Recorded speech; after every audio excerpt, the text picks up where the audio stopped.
Hello and welcome to another complete Cambridge IGCSE PE lesson.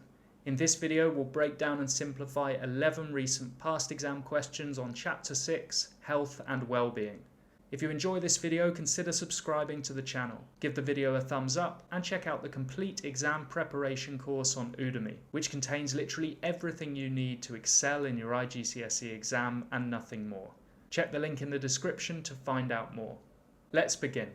So question number 1 on topic 6.6 VO2 max is to describe what is meant by the term VO2 max for 2 marks, and this one is a really common question. Perhaps the most common question on VO2 max is to describe or define the term, and the definition here is the volume of oxygen that can be consumed or used while exercising at a maximum capacity or intensity.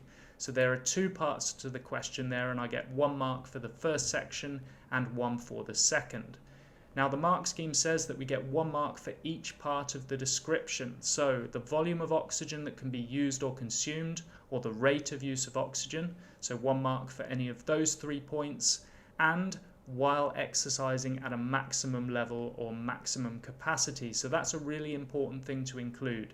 VO2 max is not only how much oxygen we use, but it's how much oxygen we're capable of using when working to our absolute maximum. So question number 2, still on topic 6.6, just following on from the previous one. The table shows the VO2 max for some inactive people and for some performers in certain physical activities. Identify the individual with the highest VO2 max for 1 mark. So identify or name, we just need to pick out the individual here in this table with the highest VO2 max. So here are our VO2 max values in millilitres per kilogram per minute, and we've got males and females here. So which one has the highest VO2 max? We can clearly see that that is the distance runner, and it's the male distance runner here on 76.5 VO2 max, which is extremely high. So the individual's gender is male and the activity is distance, and we're going to get 1 mark for both of those points there.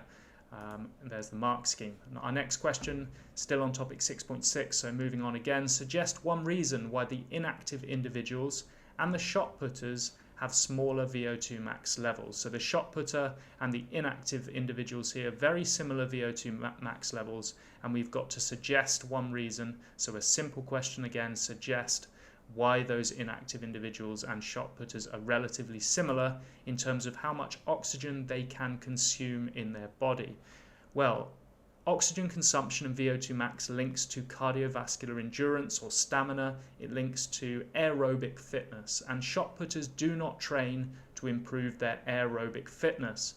Shot put, of course, relies on speed, power and strength. Power and strength more so than speed, and these are anaerobic components of fitness, so they train anaerobically, not aerobically, so they're not going to be improving their ability to consume oxygen efficiently through their training. Okay. I've then just talked about the opposite side of the point, so I've said shot putters do not train to improve aerobic fitness, and the inactive individuals don't train at all, and that's important to include there as well, because I need to talk about both inactive individuals and shot putters there for the mark. So mark scheme, shot putters do not train aerobically, that was my point. We could have said neither the shot putters nor the inactive individuals train aerobically, or the shot putters will train anaerobically and the inactive individuals do not train at all. So there are really only 3 points we could have included there. So take a moment to familiarise yourself with this mark scheme. Maybe come back and have a go at this question again in a couple of weeks' time, just to cement it in your long-term memory. But pretty simple there. If you've got any questions on this one, write them in the comments section and I will get back to you. But next question, state 3 factors other than gender that affect VO2 max levels for 3 marks. So the factors that influence VO2 max, we've already talked about the type of training in the previous question. They've said that gender is one as well, so males tend to have higher VO2 max levels than females, but we need to know other factors that affect VO2 max. And the command word here is state, very similar to suggest or name, so a simple one, no explanations required. Age is one, we tend to have higher VO2 max levels at young ages, and as we get older our VO2 max tends to go down. Elderly people don't have particularly high VO2 max levels in general. Then we've got genetics, so some people naturally have higher VO2 max levels than others, and then training, which is the one we already talked about, specifically aerobic training in that previous question. So I think here with these 4 questions on VO2 max, we have covered probably everything that tends to ever get asked on VO2 max. So if you're comfortable with these 4 questions, then you're probably covered for topic 6.6 there. So go back and have another go at those ones, maybe in a week or two's time, or further down the line before your exam. The next one is on topic 6.1, so health and well-being. Describe, using 2 examples, how taking part in regular physical activity can improve a person's social health and well-being. So this one's about social health. 2 examples of how taking part in physical activity can improve your social health for 2 marks. So taking part in physical activity gives opportunities to meet others and make friendships by joining a sports team. So a big part of social health is having friendships, interactions with others, and by joining a sports team, taking part in regular physical activity there, we have that opportunity to meet other people and make friendships, thus improving our social health. And then another benefit of physical activity, joining a sports team can also develop your team skills or communication skills. So by mixing and cooperating with others. So having good skills of communication is another aspect of good social health. So by joining a sports team, we can develop those communication skills and therefore improve our social health. These are the 4 things actually you need to know, or the 4 aspects of social health: the ability to mix with other people, friendship and support, having a value within society, and having your essential human needs met. And we just need to provide examples of each that relate to taking part in physical activity. Okay, next question, topic 6.3, state. So a nice easy command word there. A different food source. So this one's on diet and nutrition. So state a different food source rich in each of the following nutrients for 3 marks. So carbohydrates, proteins and fats. Easiest question for 3 marks you could get in an exam, I think. So carbohydrates, I've gone for potatoes, then proteins, red meat, fats, olive oil, 3 marks there. Other examples, we've got bread, pasta, rice for carbs, eggs, fish, pulses and chicken for protein, and then butter, oils and avocado for fats. It obviously didn't need to match these exactly. It says accept other appropriate food sources. So I'll take it that you all got 3 marks out of 3 for that one. But we'll move on now to the next question, same topic. Suggest a physical activity that might require a performer to have a diet rich in protein. So a physical activity that requires lots of protein. I've gone for weightlifting here. And then describe 3 examples of how having extra protein can benefit performance in this activity. So once I've gone for my activity, I need to go for 3 examples of how that extra protein can benefit the weightlifter for 3 marks. And that's where the marks are going to come from. I'm not going to get a mark for just putting weightlifting. So the first benefit of protein is that protein is required to help muscles recover quickly after a weight training session. Weightlifters are going to use weight training regularly to improve their power and strength, and they need protein after to help their muscles recover quickly so that they can then go and train again, maybe the following day, maybe 2 days later. If we don't recover quickly, we can't train as much and we're not going to get the same benefits in or improvements in performance. The second point, protein helps to build muscle and increase strength, so hypertrophy, it promotes hypertrophy and increases strength and power, I could have mentioned, allowing the performer to lift the barbell. And then the third one, protein is required to repair muscle fibers so that the performer can continue training and avoid reversibility or the loss of fitness. I put that one there in brackets, not necessary for the mark here, but protein is required to repair the muscle so that the performer can continue training. They don't want to take breaks in training because they will lose performance benefit if they do. Now, this is quite a big mark scheme. The examples included here are cycling, shot putting and sprinting, so they're very different points that you can look through. I recommend that you pause the video here and familiarize yourself with at least a couple of these examples. We don't need to remember all 3, but if we've got 2 or 3 examples for a question like this on the benefits of protein, then we should be covered nicely for any question that comes up similar to this one in your exam.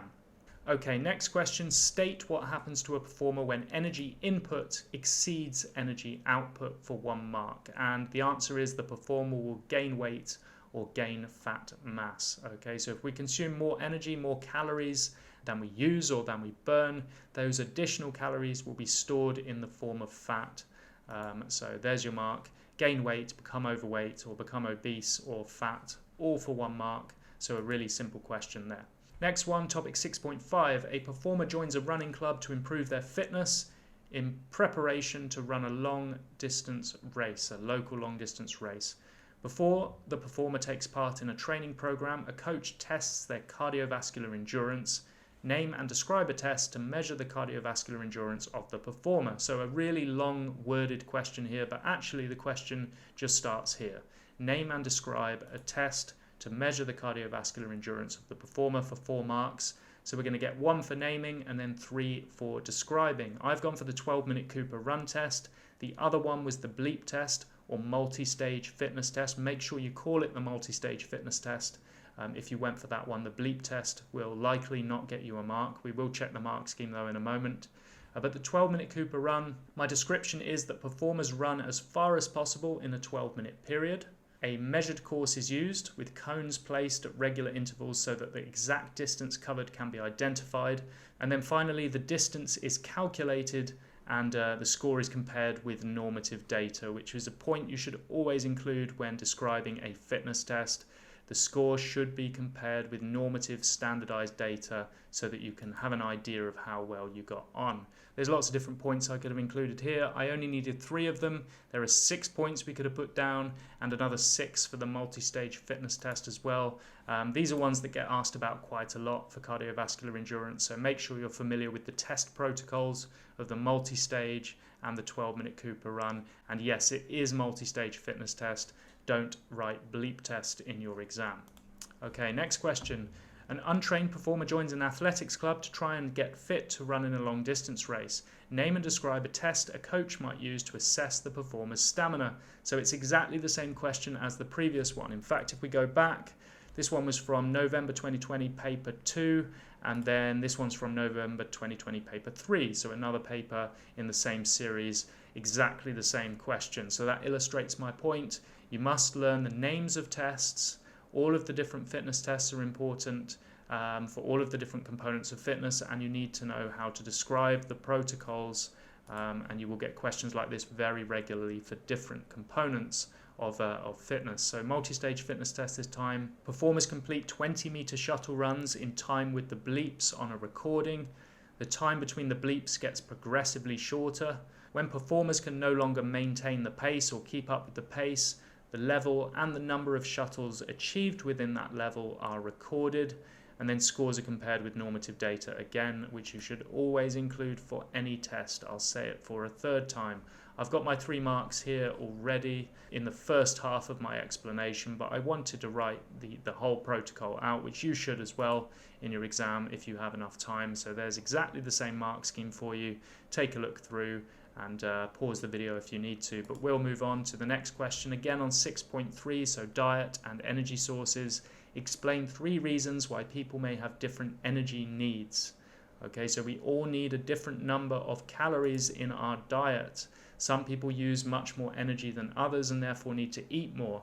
3 reasons why this is the case for 3 marks. Number 1 is age. Younger people may require more energy than older people for growth. So teenagers particularly are growing. They need lots of energy to assist that. Occupation, I've gone for the second one, or job. So those with manual jobs or physical jobs like builders require more energy than those who work in offices and don't move as much. And then gender, my 3rd one. Males tend to have more muscle mass than females and may therefore require more energy. So muscle uses a lot of energy even when we're at rest.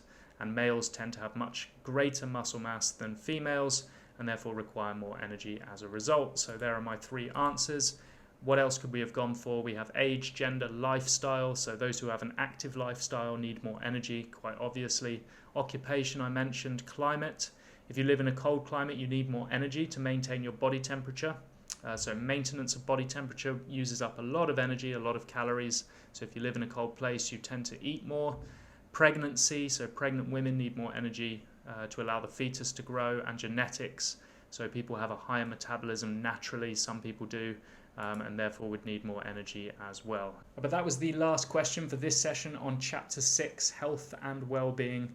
Like and subscribe if you enjoyed this video, and leave a comment down below if you have any suggestions for how these videos could be improved, or any questions about any of the topics that came up there. As always, I hope you found this lesson useful, and I'll see you next time for a breakdown of questions on Chapter 7, Training.